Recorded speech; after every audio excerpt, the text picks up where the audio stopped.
Shalom wanita yang kasih Tuhan, selamat sore. Selamat berjumpa kembali dalam mendengarkan renungan firman Tuhan. Pada sore hari ini saya akan memberikan judul wanita yang lemah lembut yang terdapat di dalam Matius pasal 5 ayat yang kelima. Berbahagialah orang yang lemah lembut karena mereka akan memiliki bumi. Jadi berbahagialah kita wanita atau siapapun juga dia yang lemah lembut karena mereka akan memiliki bumi.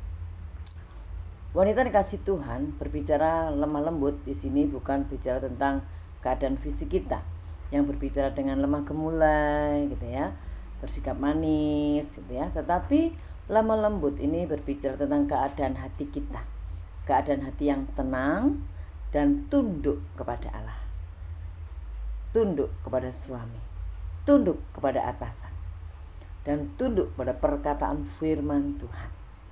Dan orang yang lembut adalah memiliki hati yang baik. Dia tidak pemarah, tetapi dia ramah kepada semua orang. Dan orang yang lemah lembut adalah orang yang sabar. Orang yang lemah lembut sanggup menahan penderitaan, tidak mudah terbakar oleh hasutan atau perkataan yang menyakitkan. Nah, itu adalah orang yang lemah lembut. Orang yang lemah lembut itu adalah orang yang luar biasa. Mari kita buka dalam Titus pasal 3 ayat 1-2. Titus pasal 3 ayat 1-2. Ingatkanlah mereka supaya mereka tunduk pada pemerintah dan orang-orang yang berkuasa, taat dan siap untuk melakukan setiap perkataan yang baik. Janganlah mereka memfitnah, janganlah mereka bertengkar. Hendaklah mereka selalu ramah dan bersikap lemah lembut terhadap semua orang. Orang yang lemah lembut adalah orang yang tunduk pada pemerintah, pada atasannya. Siapakah atasan kita? Dalam keluarga kita, atasan kita adalah suami. Siapa atasan kita? Adalah orang-orang yang ada di atas kita, pemerintah, dan juga mungkin bos kita, pemimpin kita. Harus taat ya pada orang yang berkuasa, RT, RW dan sebagainya. Orang yang taat dan siap untuk melakukan tugas yang baik. Setiap pekerjaan, setiap tugas ya, pekerjaan harus kita lakukan dengan setia, ya, siap, selalu siap, tidak menunda dan tidak menolak, tidak memfitnah. Jadi orang yang lemah tidak suka memfitnah, ya, tidak suka rasan-rasan, ya, wanita ya, lalu tidak suka bertengkar, ya, selalu menghindari. Jadi tidak suka bertengkar, tetapi ramah kepada semua orang, lemah lembut, ya, pada semua orang ramah. Ini adalah wanita yang lemah lembut. Nah, wanita kasih Tuhan jangan seperti Isabel yang mudah marah ya, ketika suaminya menginginkan sesuatu, dia marah ya pada itu sehingga Nabot dibunuh olehnya.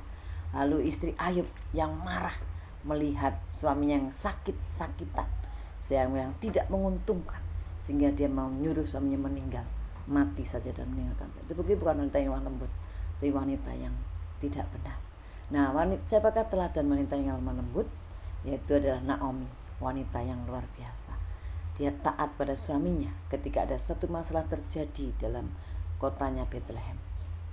Elimelek mengajak Naomi untuk meninggalkan Bethlehem dan tinggal di Moab.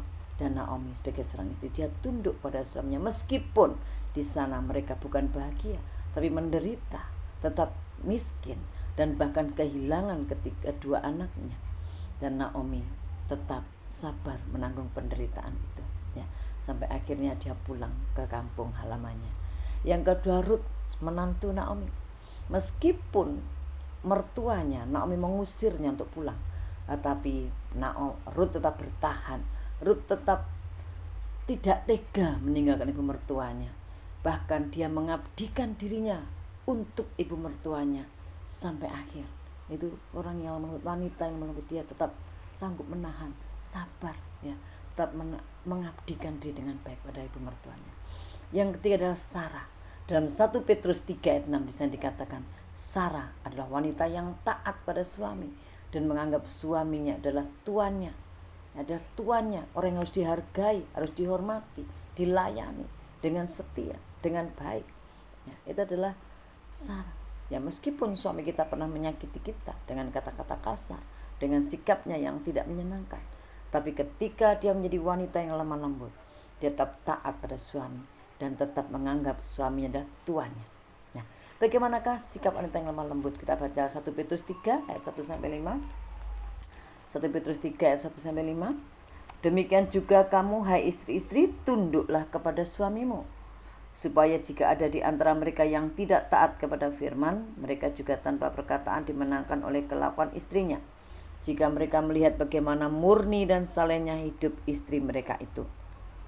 Perhiasanmu, janganlah secara lahiriah, yaitu dengan mengepang-ngepang rambut, memakai perhiasan emas, atau dengan mengenakan pakaian yang indah-indah, tetapi perhiasanmu ialah manusia batiniah yang tersembunyi, dengan perhiasan yang tidak binasa, yang berasal dari roh yang lemah lembut dan tentram, yang sangat berharga di mata Allah.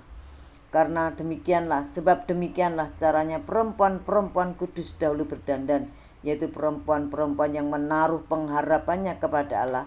Mereka tunduk kepada suaminya. Jadi ketundukan kita sebagai orang yang lemah lembut adalah orang yang menjadi teladan bagi suami dan bagi anggota keluarga. Dan ini satu beban yang berat, harus menjadi teladan. Kalau menjadi teladan berarti punya komitmen yang kuat akan firman Tuhan, sehingga bisa menjadi teladan dan memenangkan orang-orang yang melanggar akan firman Tuhan, yang melanggar akan firman suami atau anak-anak kita atau yang lain. Jadi teladan. Yang kedua, bagi orang yang melembut, dia tidak memperhatikan yang hanya kelihatan fisiknya, berdandan secara fisik, tapi lebih lagi dia memperhatikan keadaan batiniahnya, batiniah yang harus lemah lembut.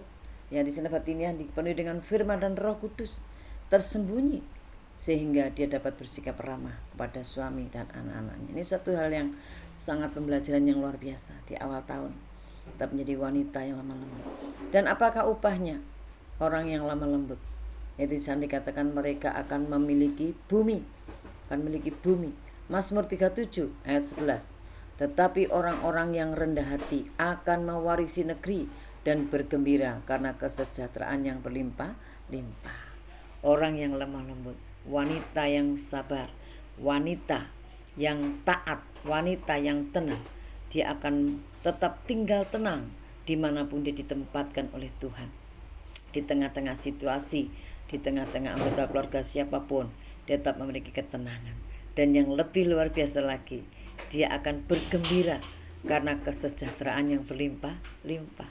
Ada kegembiraan, ada kesejahteraan di dalam hatinya yang tersembunyi, berlimpah-limpah. Nah, ini seperti sungai yang mengalir, seperti ombak yang terus bergantian, tidak pernah berhenti.